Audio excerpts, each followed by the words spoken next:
Muy buenas noches. Para dar inicio a la exposición, quisiera presentar a la expositora que impartirá la sesión de hoy.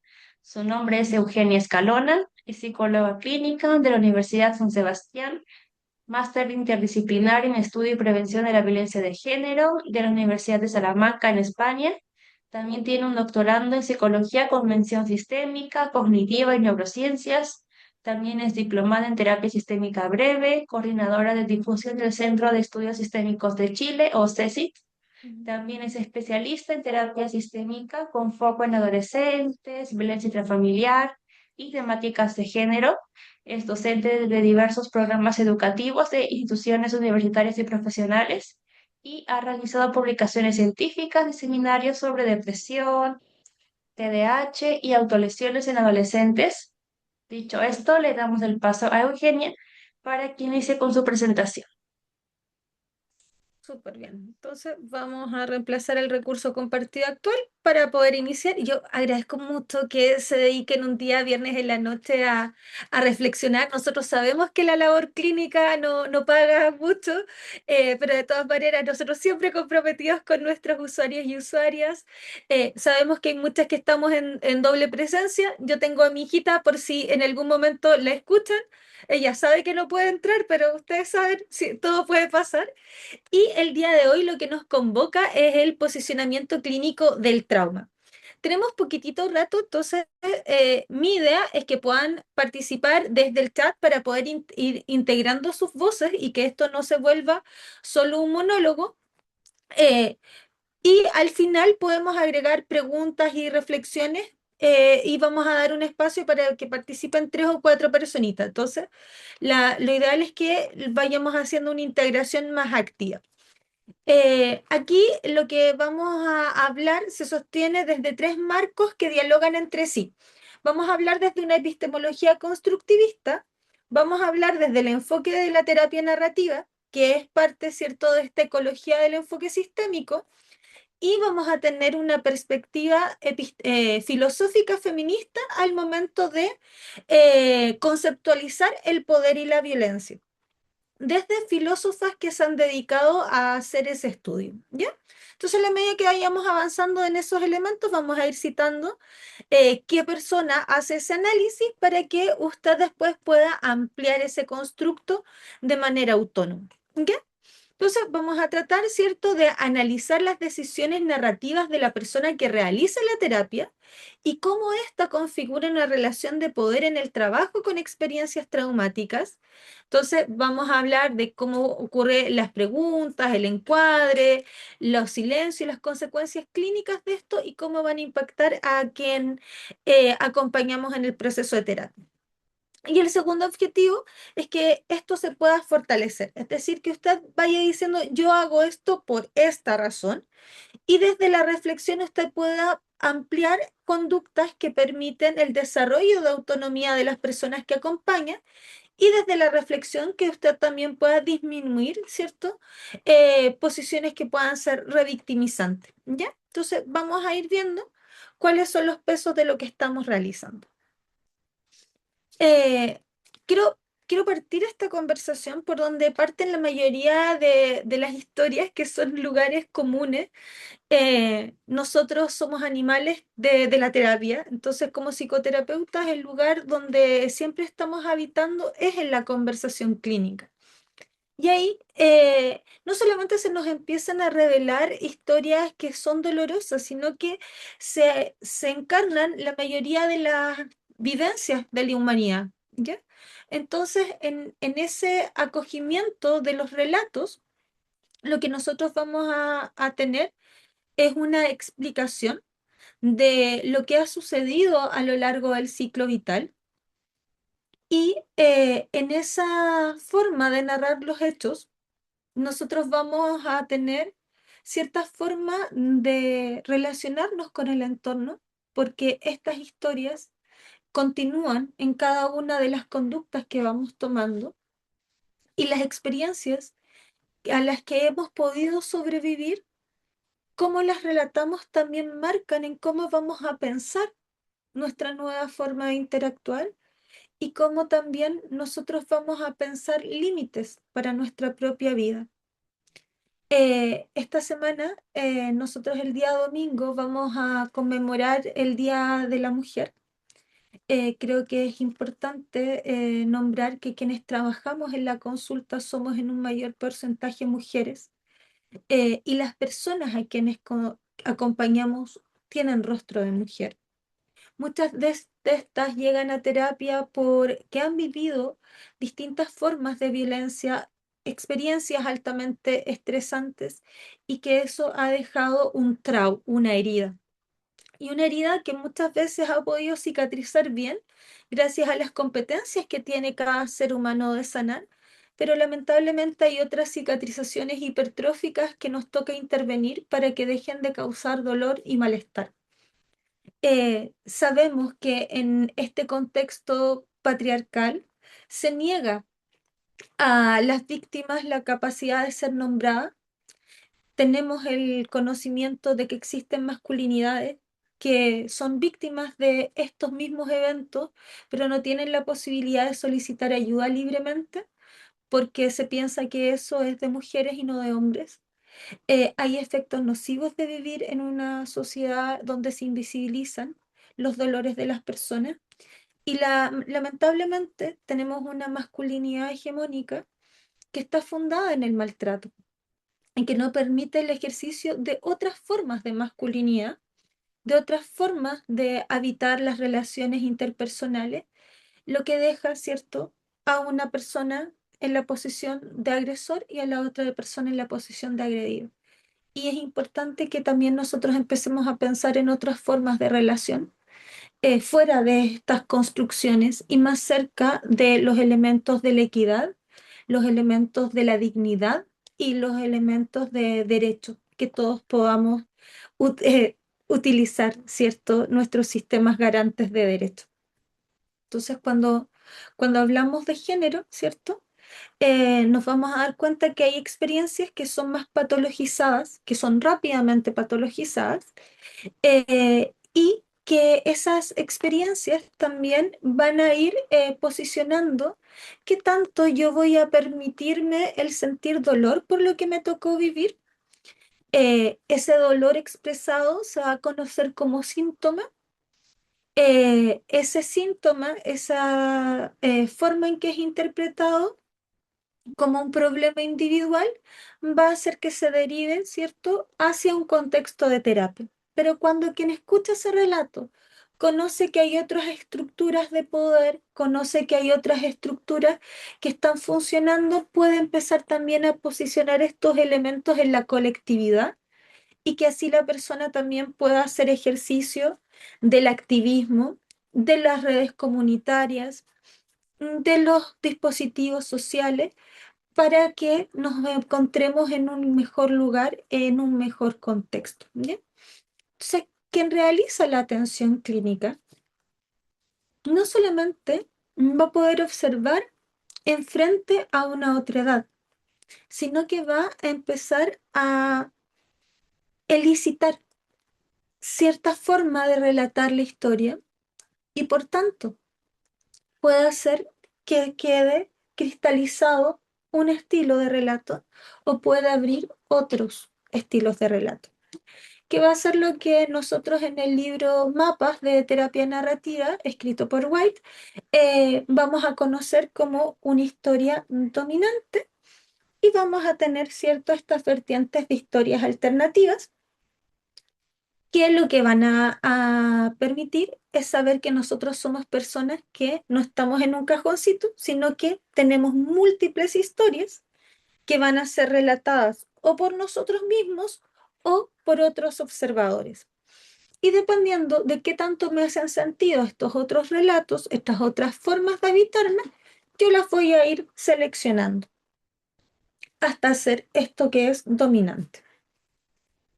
Entonces, una persona que ha vivido, por ejemplo, un elemento con alta incidencia estadística, violencia en la relación de pareja, eh, en general, cuando emerge este relato, va a aparecer la historia de la relación, van a aparecer los elementos del afecto, pero también va a aparecer mucha tristeza, mucho dolor, porque muchos no comprendemos por qué se han quedado ahí tanto tiempo.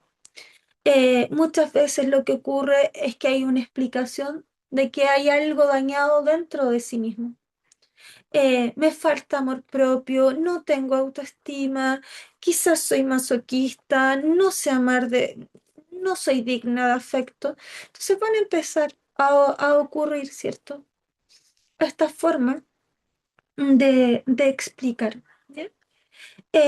Entonces, nosotros sabemos que no son una secuencia de hechos limpios, que nosotros no vamos a sacar una muestra que está intacta, sino que esta muestra, esta historia del problema, es la historia que quedó autorizada a la persona para explicar lo que ocurrió, con un lenguaje que va a depender de su contexto sociocultural, que va a depender del momento histórico, que va a depender de las experiencias que ha tenido. Entonces, desde Bronfenbrenner, nosotros vamos a tener el cronosistema, nosotros vamos a tener los dispositivos del exosistema que van a generar una forma de narrar los hechos y el sistema individuo, además, va a tener la restricción del lenguaje de qué comprendo de la realidad y cómo se me enseña que eso está dado. Entonces, ahí empiezan a ocurrir que los dispositivos de poder empiezan a hacer que las personas puedan vivir la revictimización. ¿Por qué? Porque en general van a poner el relato con mucho zoom sobre la persona que sufrió la violencia y al mismo tiempo van a eximir la responsabilidad de quien realizó la agresión. Si ustedes buscan noticias de violencia, en general salen fotografías de la víctima, salen imágenes del hogar donde vivía esa persona, salen muchos datos contextuales y de quien agrede no aparece información. Y cuando aparece información, si ustedes se fijan en los titulares, aparece que la persona hizo un crimen pasional, que se volvió loco, que perdió la razón. Una excusa.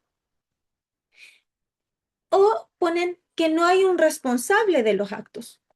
La mujer apareció muerta, se encontró un cadáver, llega a urgencia con heridas y nosotros crecemos con esa forma de entender lo que nos ocurre. Y como terapeutas también estamos con ceguera de que a veces no sabemos que no sabemos, a veces no sabemos que estamos narrando las cosas de esta forma, que es estrecha. Por eso es importante que nosotros, como sabemos, yo no solo voy a estar escuchando la historia, voy a ir participando en decidir qué historia se vuelve legítima dentro del espacio terapéutico. Entonces, cuando nosotros ofrecemos una interpretación, cuando nosotros introducimos una conversación clínica, vamos a contribuir a organizar el significado de la experiencia. Entonces, cuando usted pregunta, ¿por qué crees que sigues eligiendo este tipo de relación? Escriban en el chat, ¿qué tipo de pregunta estoy haciendo ahí? ¿La violencia es una elección de la persona que la vive? ¿Dónde estoy poniendo la responsabilidad cuando hablo de elección culposa, ¿cierto? Estamos culpabilizando, pero estamos hablando de una parte del otro, ¿cierto? Yo cuando digo que eliges, yo te estoy diciendo que tú tienes un elemento de acción, tú tienes autonomía. Muchas veces nos dicen, es que yo permití que esto pasara. Pablo nos dice que la persona conscientemente decide quedarse en un lugar donde está siendo lastimada. Y claramente, nosotros no estamos eligiendo ese tipo de relación. ¿Cuándo empezaste a normalizar ese tipo de trato? Claro, eso es causalidad lineal, ¿cierto? Pero ¿qué ocurre con esto de cuándo empezaste a normalizar este tipo de trato? ¿Qué está ocurriendo ahí con nuestro interlocutor?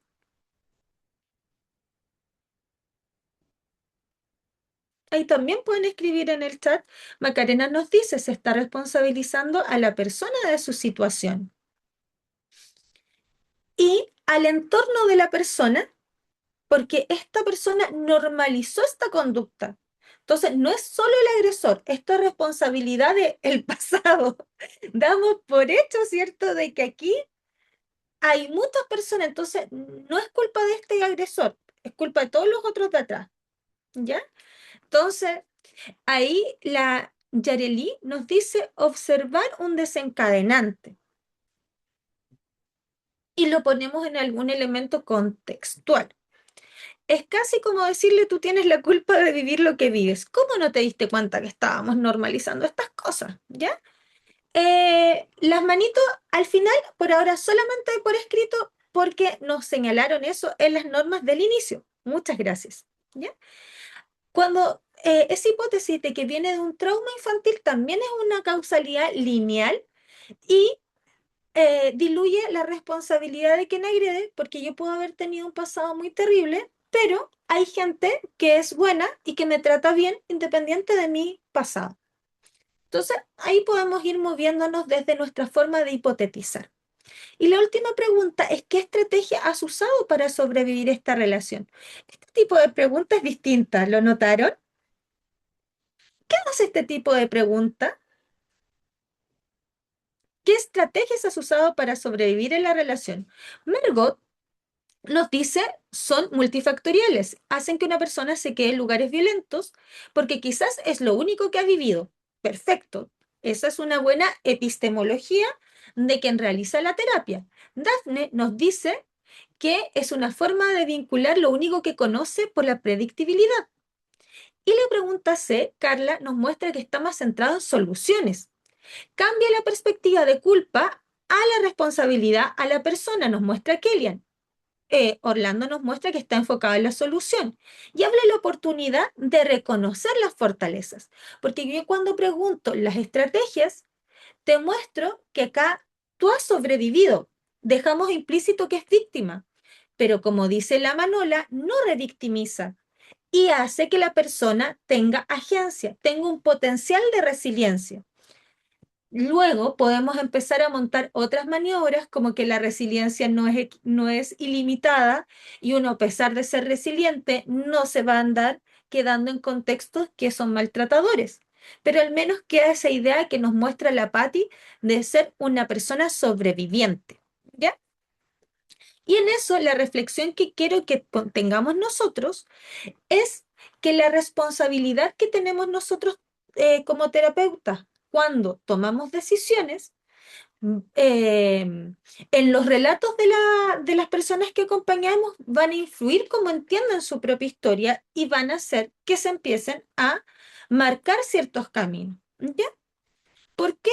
Porque aquí, como ustedes se dieron cuenta, yo puedo reforzar culpa, puedo abrir historias de resiliencia o puedo, ¿cierto?, mantener este elemento. ¿Ya? Eh,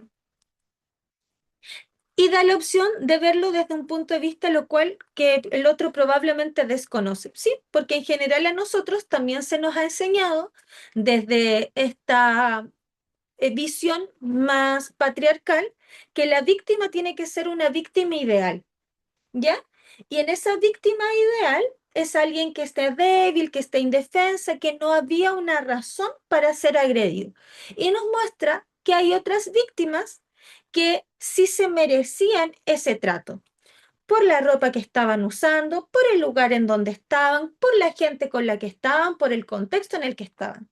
De hecho, me ha tocado en muchas ocasiones que las personas dicen es que yo no debí de salir, es que yo andaba con esa ropa o que tribunales incluso ha utilizado ese argumento. Todos hemos visto casos en la televisión nacional e internacional donde se repite, ¿cierto? Incluso pero esta persona, después de haber vivido este evento, volvió muy rápido al colegio. Entonces, esta persona no fue tan grave lo que ocurrió.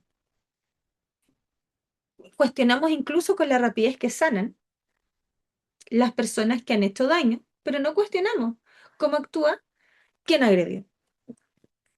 Entonces ahí tenemos el marco relacional, ahí vimos un poquitito cómo Bronfenbrenner en los nichos ecológicos está funcionando, ¿ya?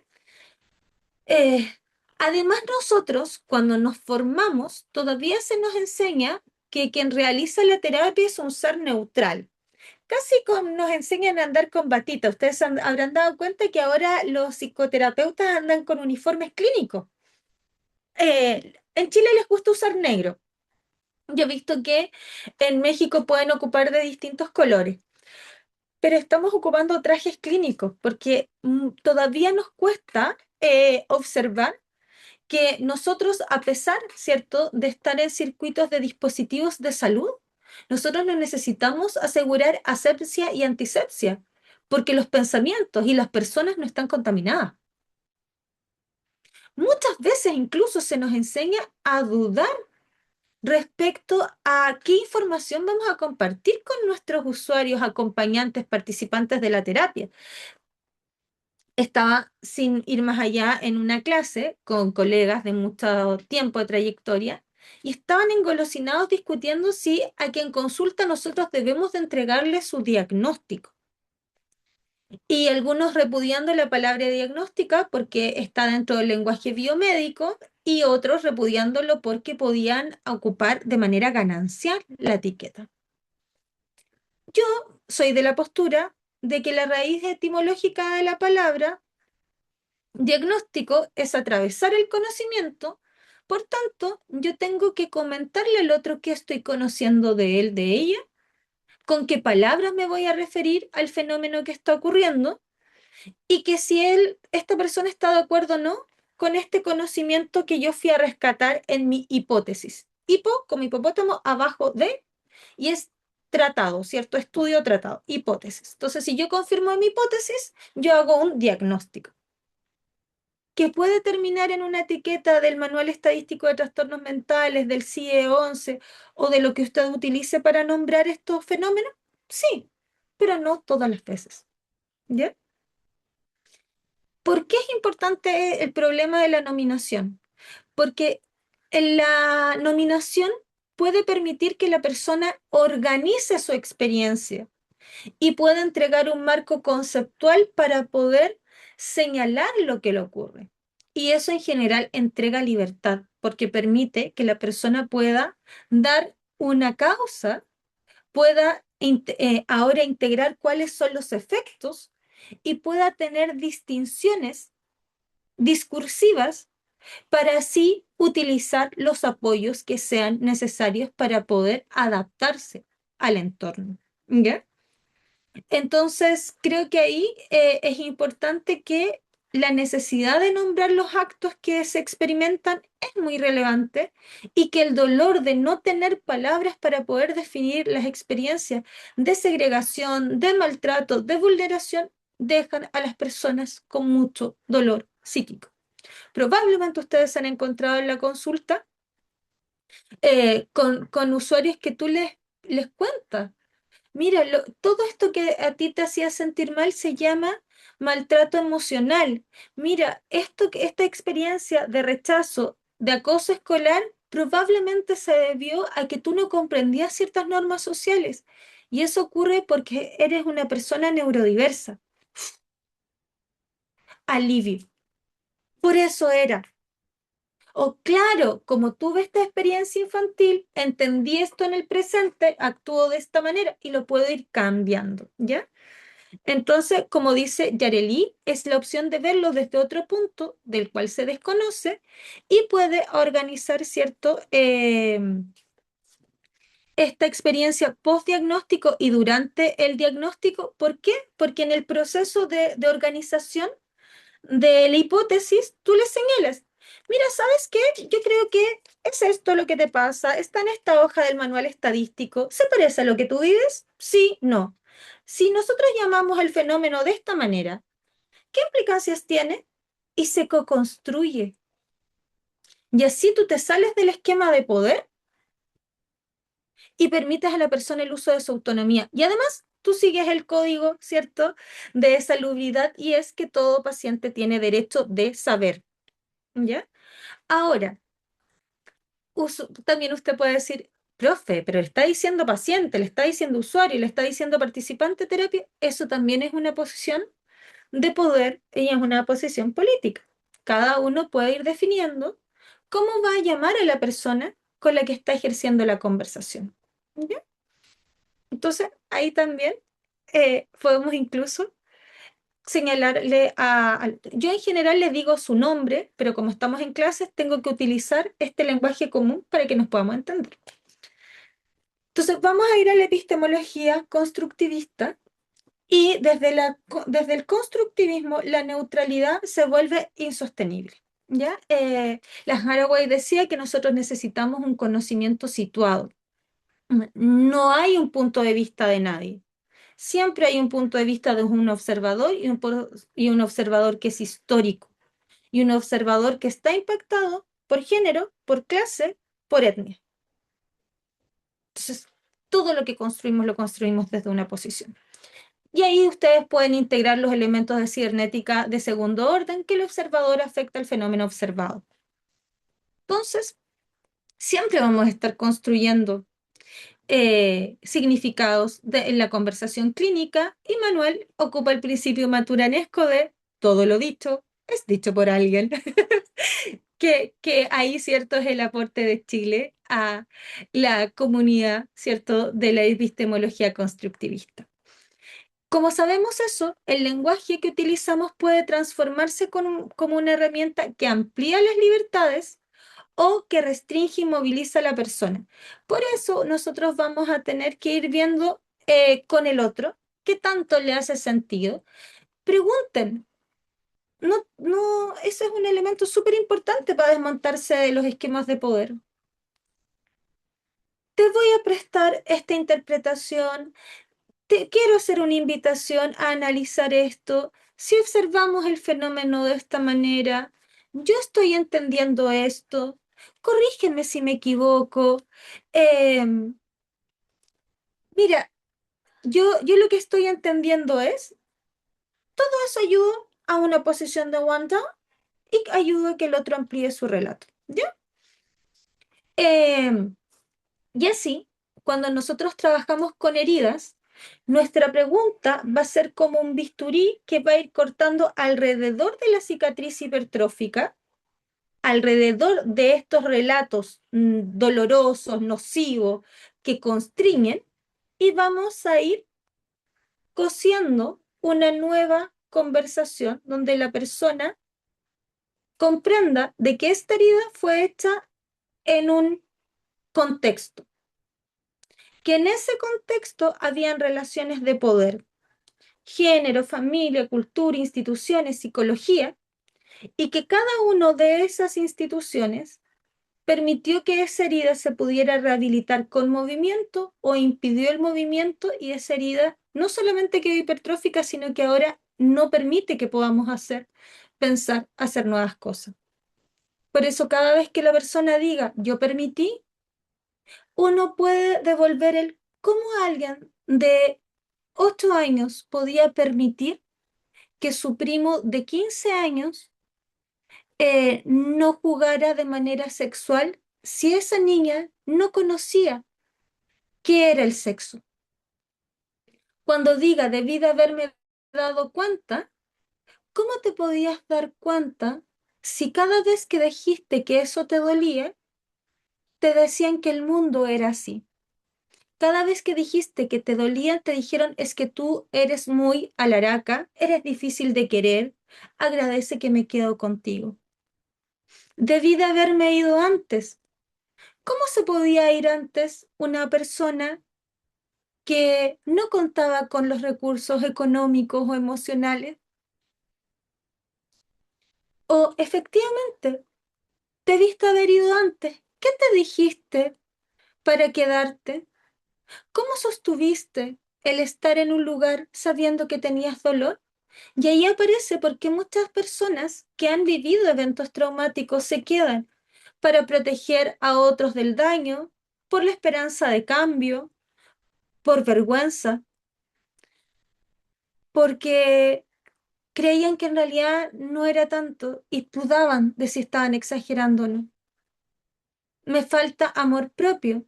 ¿Cómo el poder valorar positivamente tus virtudes te habría permitido evitar que el otro tomara la decisión o la otra tomara la decisión de agredirte física o verbalmente? De que yo me puedo amar mucho, pero si voy a la calle y alguien decide asaltarme, mi amor propio no puede defenderme de esa situación. ¿Sí?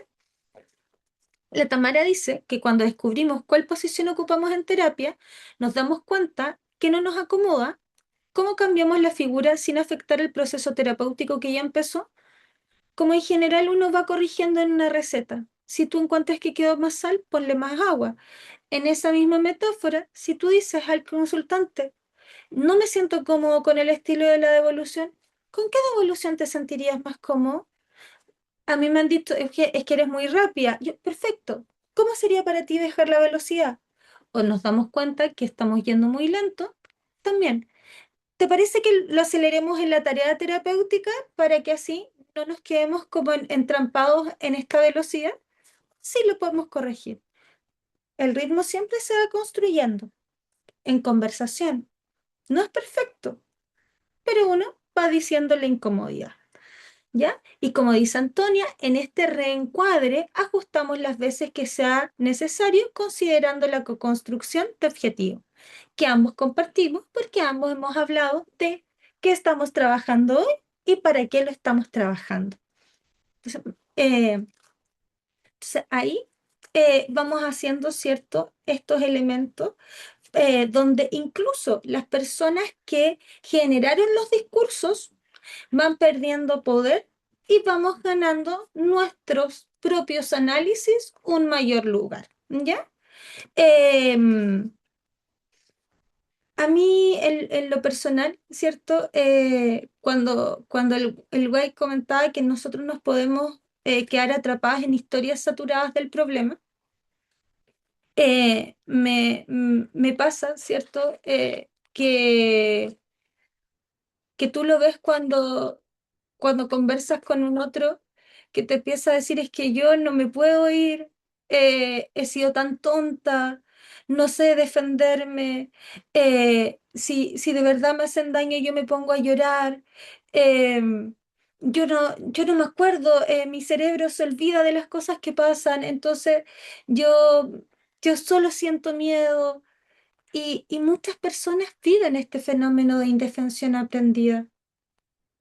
Muchas de las personas se quedan en esto de, pero si esto, si esto es lo que yo conozco, yo me imagino qué tan terrible será el mundo.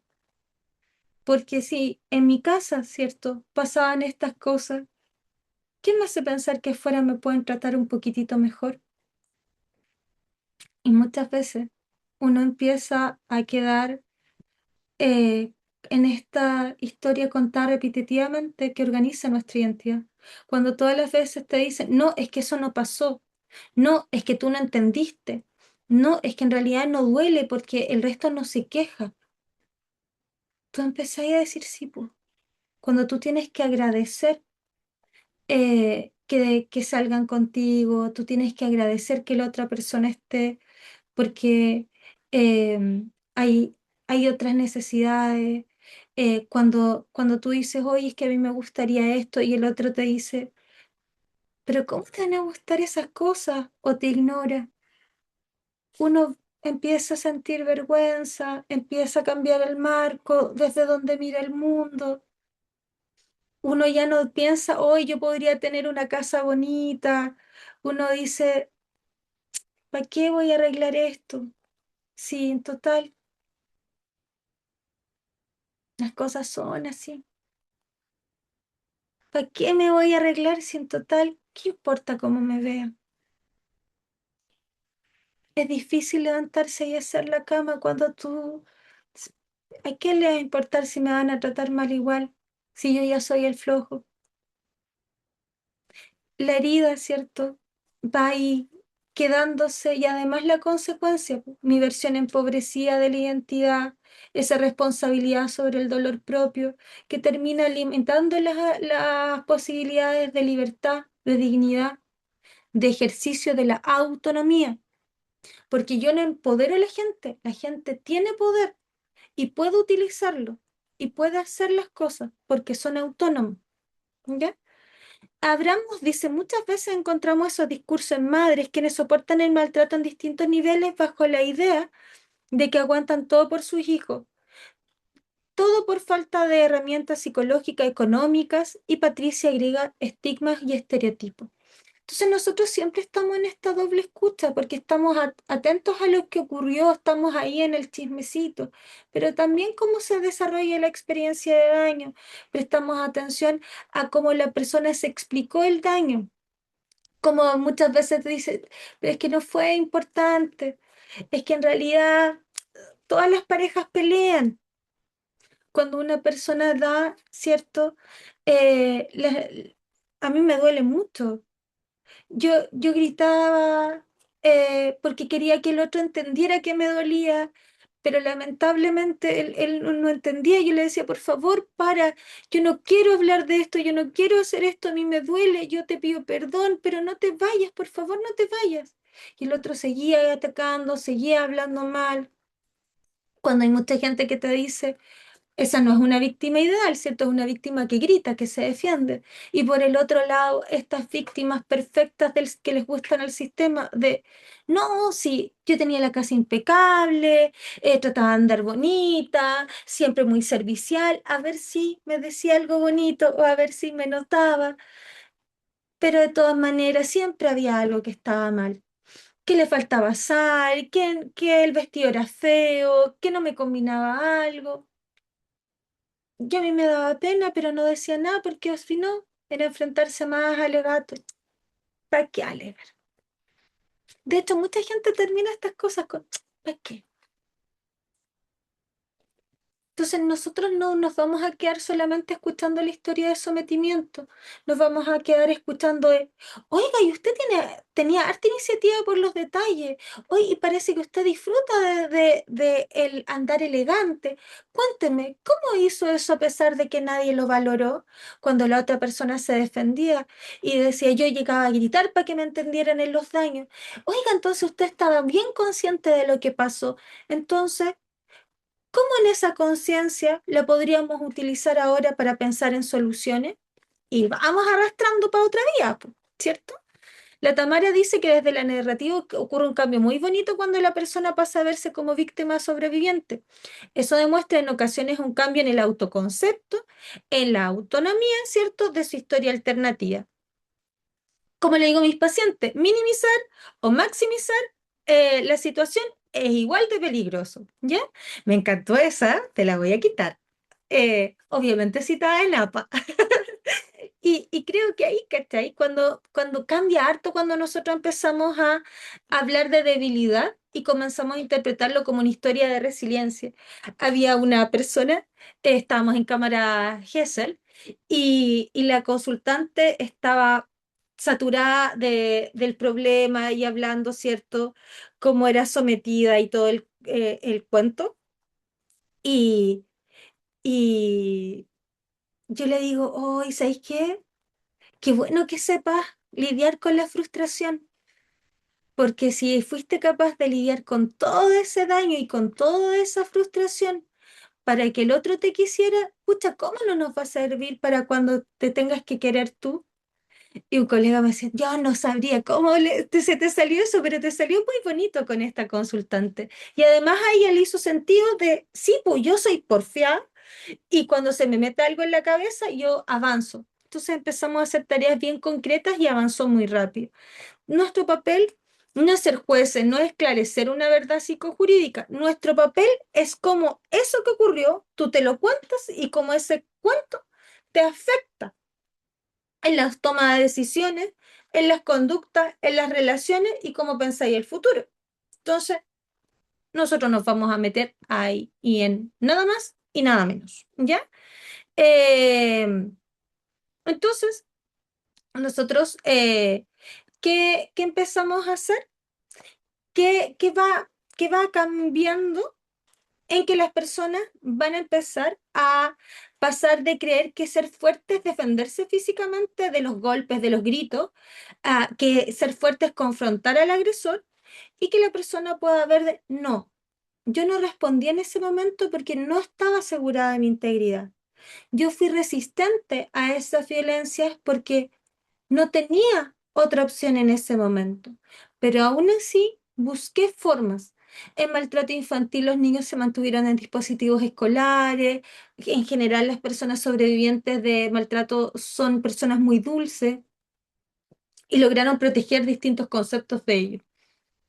Entonces, eh, como digo siempre en consulta, hay que ser flexible como el bambú y resistente como él, porque así podemos atravesar contextos profundamente hostiles, tormentas horribles, y no nos van a sacar, porque nos podemos mover con el viento.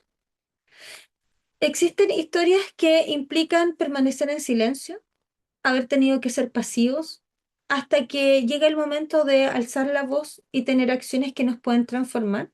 Muchas veces ese proceso toma tiempo, muchas veces ese cambio cognitivo nos llena de vergüenza.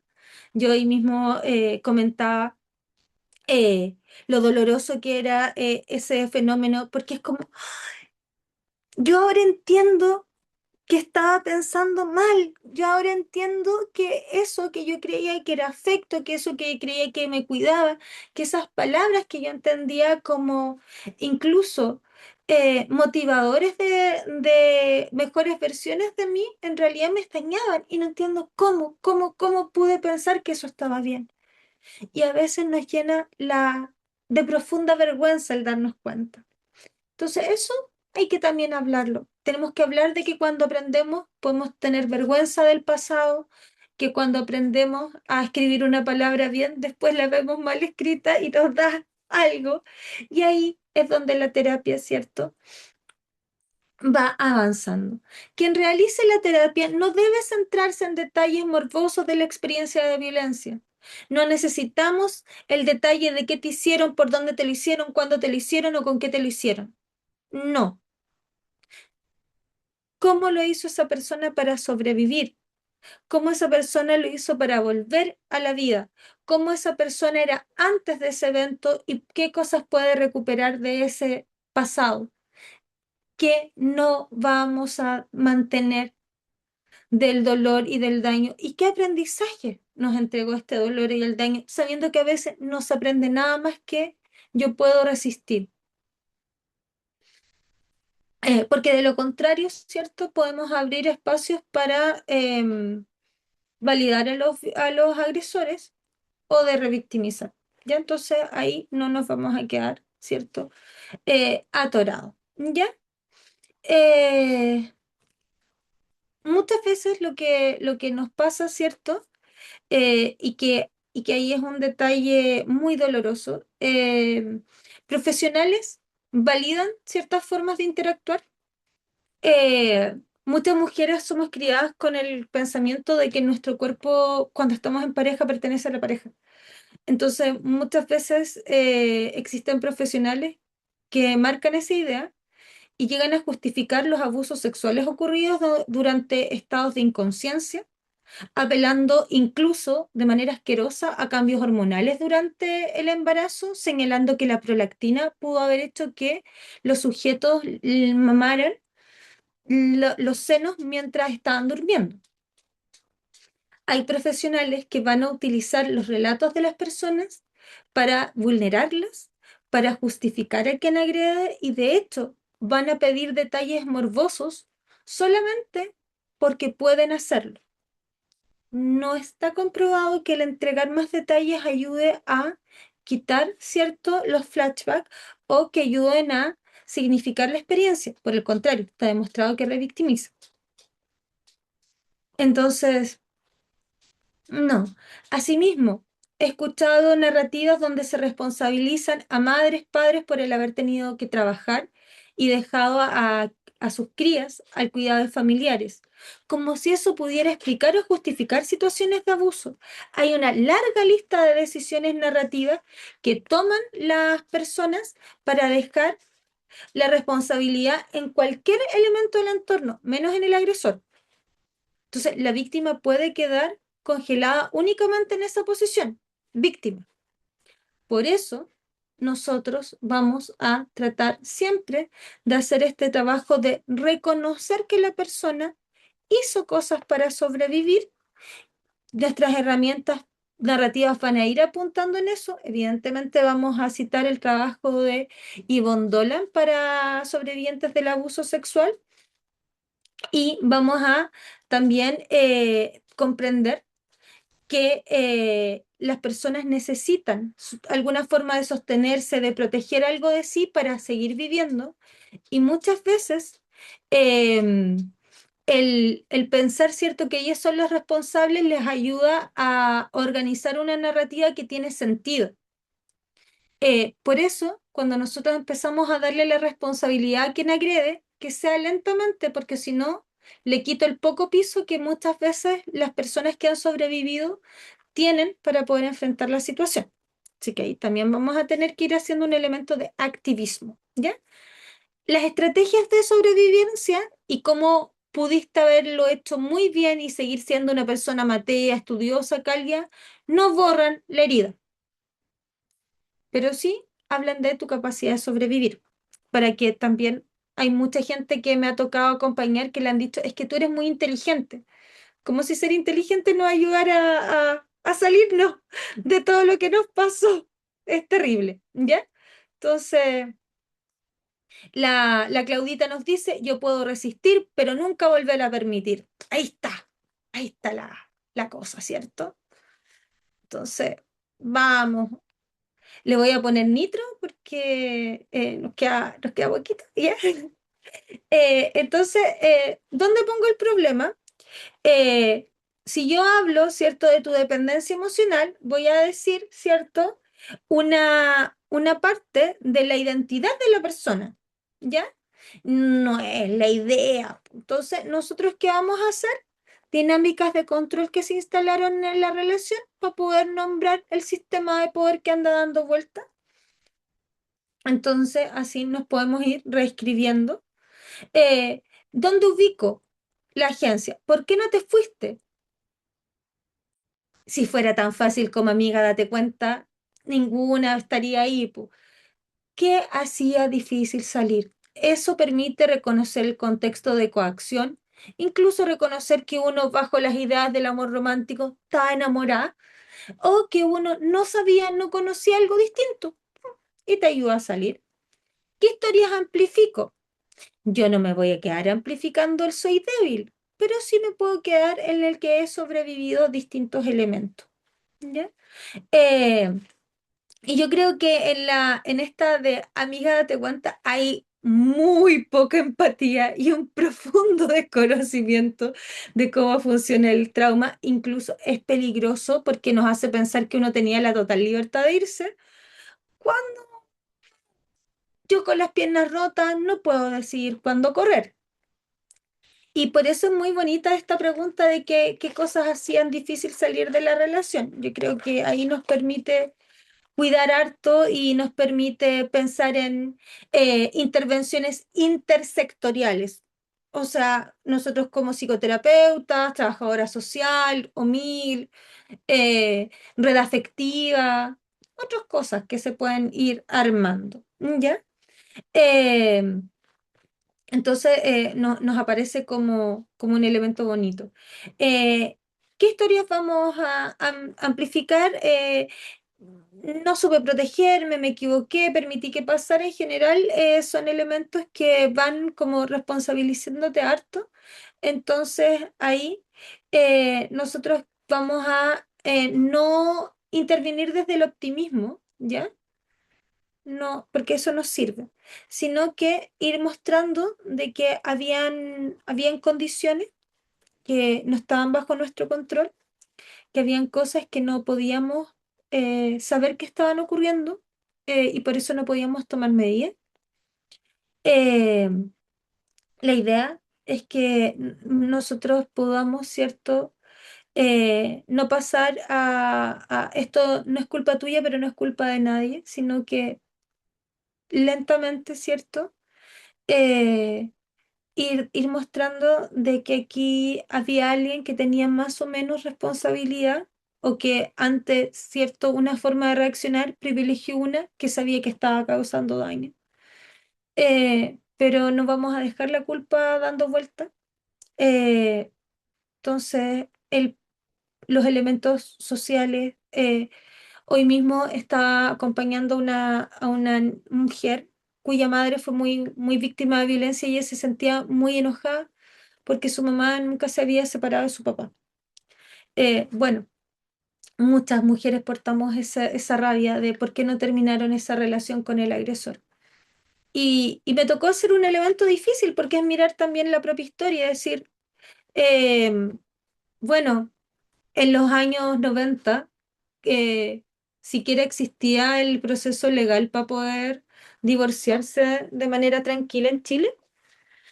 Cuando se generó el proceso legislativo para el divorcio, ¿cuáles eran los relatos que existían en el entorno? ¿Cómo se piensa la inclusión laboral de las mujeres? eh, Había una pobreza en Chile que no era la pobreza de ahora, donde tú vas a medias aguas, donde hay televisión o donde hay elementos como de dignidad. La pobreza antes era descalza, era días sin comer, eran ollas comunes. ¿Cuántas personas, sabiendo que estaban en un contexto que uno podría decir, pero si nunca tuvimos tanto, nos cortaban el agua, nos cortaban la luz, nos embargaban, pero el miedo a que eso precario se quite es mucho más feroz, sobre todo cuando tienes colgando de tus caderas crías. Entonces, ese elemento también es importante de muchas veces no teníamos la decisión total o libre de poder hacerlo. ¿Qué es importante? Que hoy sí puedes reconocer las señales, puedes poner límites, puedes cuidar de ti, puedes cuidar con los otros. Y, y que tú tengas esa agencia te va a permitir reconocer tus capacidades y puedes evitar que otra persona agreda. Sabemos que no es imposible que otro te pueda agredir, pero también sabemos que cuando eso pasa, puedes tener las herramientas para sanar y puedes hacer la denuncia y utilizar los canales formales para que ese episodio se quede en solo un episodio y que no avance en otros más.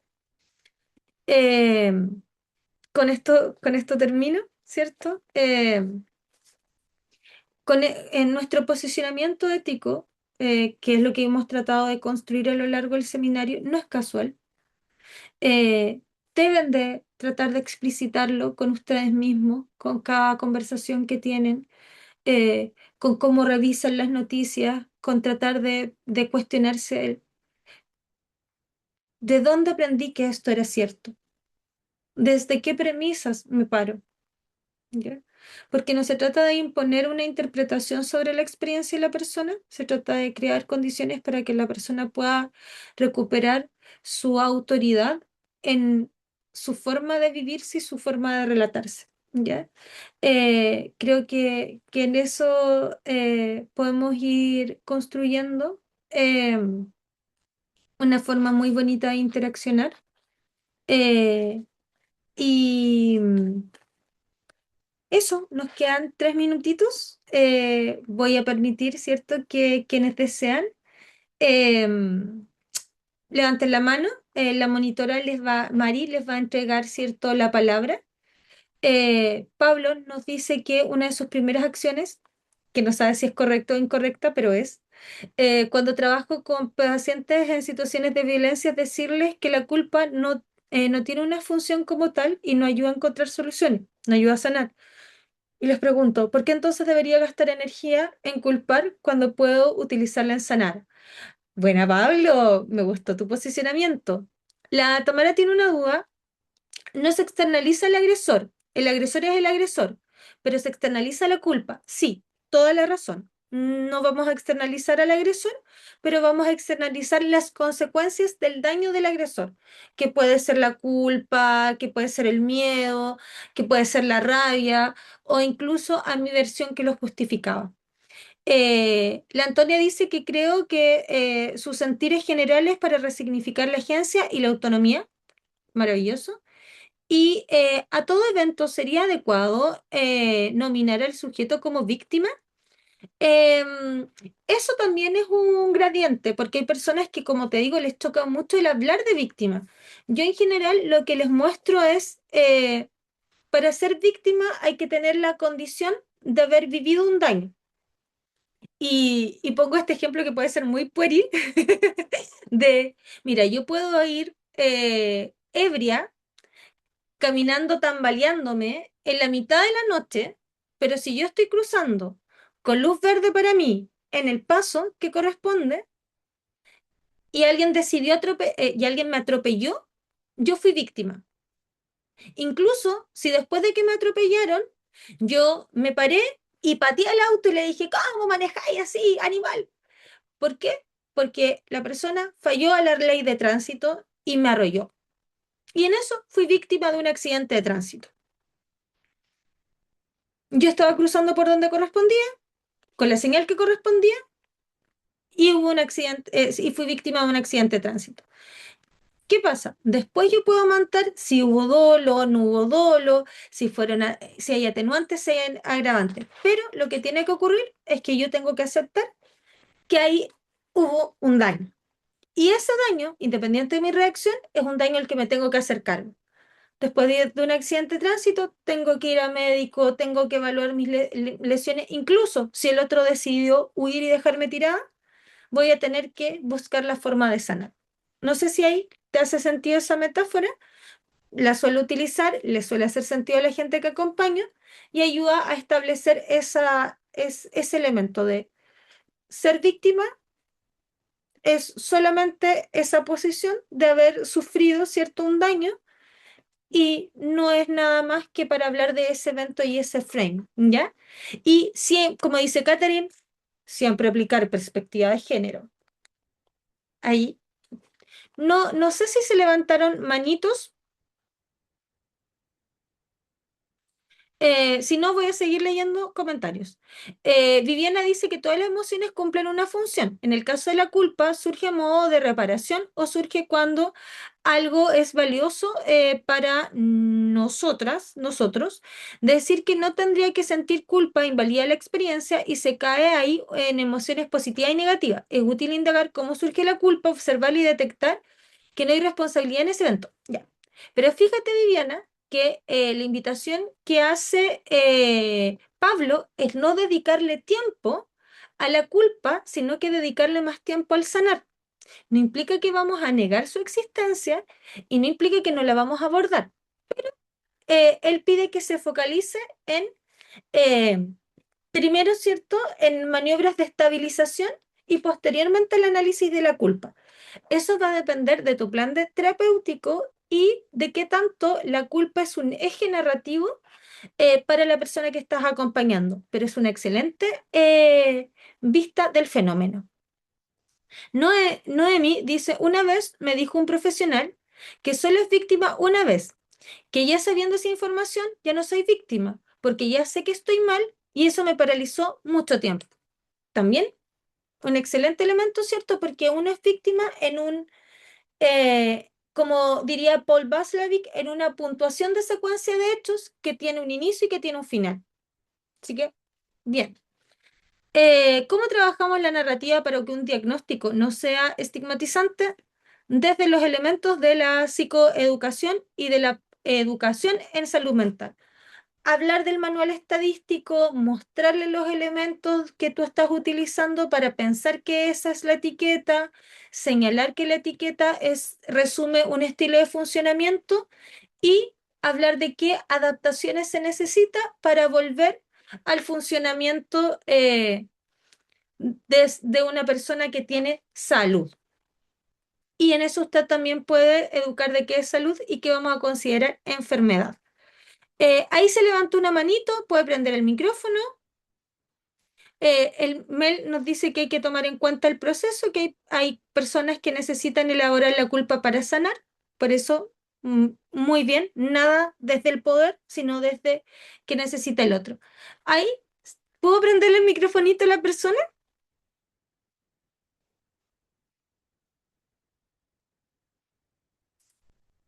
No se permite. Mari, ¿podrías darle la apertura de micrófono a Creo que Andrea, por ahora favor? sí. Muchas gracias, Andrea. Mucho.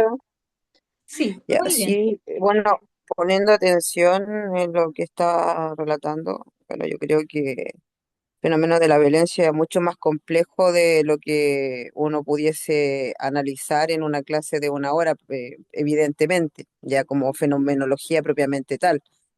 Sin embargo, bueno, yo no soy psicóloga, partiendo de esa premisa. Sin embargo, yo creo que tiene mucho que ver también con estas relaciones que detrás de ello también hay un trauma complejo, un trauma relacional o un desarrollo de un apego desorganizado desde sus primeros años de vida, ya de Mm, la persona, ya que finalmente te empujan a generar relaciones basadas en la violencia, donde no tuviste un sistema de cuidados seguro, protector, nutricio, que te brindara las herramientas necesarias como también para poder establecer relaciones sanas y seguras.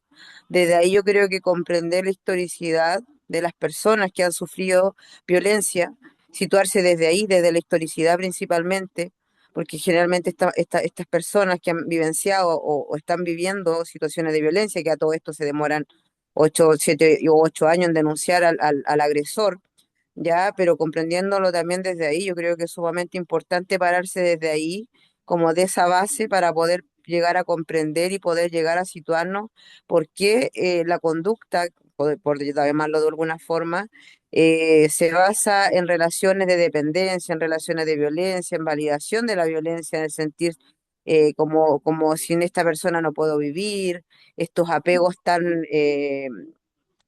desorganizados con las relaciones de pareja.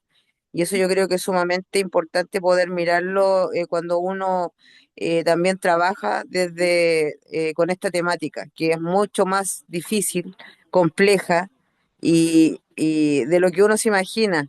Que yo igual yo trabajo en protección, pero sí mm, trabajo con familia y me toca mucho trabajar con mujeres.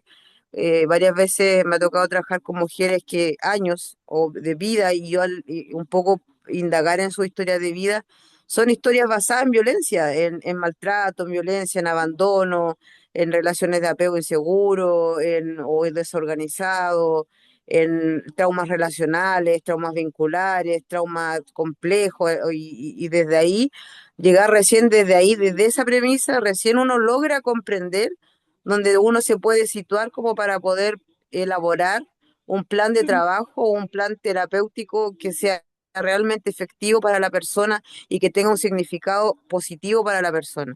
Eso mm. quisiera como agregar. Sí, Gracias. tienes mucha razón. Va a ser relevante visualizar los apegos en la medida que la persona tenga explicaciones en el pasado de lo que ocurre en el presente. Y que tienes razón también en que muchas veces la desorganización de los apegos tempranos, que al momento de ir avanzando en la vida, se refuerzan con otras interacciones que son maltratadoras, pueden cristalizar eso como una forma general de relación.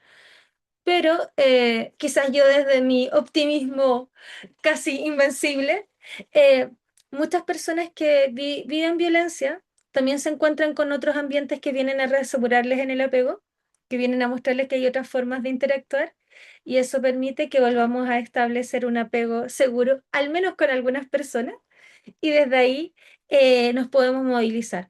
Hay personas que van a acudir desde solamente esta relación de pareja y hay otros que van a decir, yo elegí mal esta pareja por lo de atrás. Así que en eso, siempre la lectura de los apegos, como tiene razón la colega, siempre con su ventanita emergente de cómo se estructuran las formas de procesar la información, de reaccionar, las actitudes, que es esta estructura de personalidad. Así que muy bien. Ninoska, cuéntanos.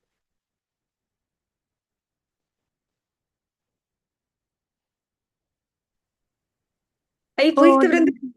Sí. sí, puedo encenderlo. Hola, Eugenia, muchas gracias por la presentación, todo muy claro. Me encantó la manera de la que expusiste la temática. Muchas Eh, gracias. quería consultarte. Lo que ocurre es que hace unos días atrás participé en una instancia donde hablamos sobre autismo. Y en Ujú. esa instancia hablé sobre autismo y trauma. Ya. Y bueno, una de las afirmaciones que hice, que de hecho todavía me hace ruido y me lo cuestiono mucho, fue que las personas autistas, por características propias del autismo, los desafíos en la comunicación, en la interacción social, las funciones ejecutivas e integración sensorial, son altamente susceptibles a experimentar situaciones traumáticas. Así lo dije. Y Sí. me ha hecho mucho ruido. Entonces, no sé cómo piensas tú que se podría mencionar eso desde una perspectiva más narrativa, porque me quedé con la sensación de estoy culpando a las personas autistas. A mí me Eso. gustó cómo hicieron una investigación donde grabaron a personas autistas y no autistas interactuando. Y cuando les pidieron puntuar, la gente puntuó más bajo a las personas autistas. Onda, como pesadas y un montón de palabras feas. Pero cuando hicieron el relato en escrito, puntuaron lo mismo todos y todas. Entonces, los autistas no es Mm, que digamos algo mal, o las personas neurodiversas no es que actuemos mal, es que un neurotípico nota rápidamente la alteración en el patrón y actúa en forma de rechazo. En esa mm, vulnerabilidad de que genera la diferencia entre un comportamiento hegemónico y un comportamiento alternativo, está el espacio para vivir eventos eh, que pueden ser maltratadores y que son sumamente estresantes de significar. No sé si ahí mm. quedaría como Sí, más, sí, pero súper. tienes razón. ¿De qué pasa? Muchas gracias. Y te tiraste un facto. Gracias, Eugenia. No, gracias a ti, Nino. Em, Ya, mis redes sociales solamente publico lo que hago con otras colegas y lo de la consulta, entonces no les va a servir seguirme en Instagram, pero soy chica molesta por si quieren encontrarnos ahí y les puedo pasar material. Eh, y ahora vamos a dar paso al sorteo. Sí. Pues, de todas formas, queríamos agradecerle por su presentación y le invitamos a dar algunas palabras finales para dejar invitados a los participantes al curso. Sí, chicos, si quieren estar como ampliando esto, vamos a hablar 8 horas de trauma la próxima semana, el viernes y el sábado con Adipa. Y eso, para que ahora puedan participar algunos de los afortunados en la beca. Entonces, Mari, démosle el sorteo nomás. Súper, muchas gracias.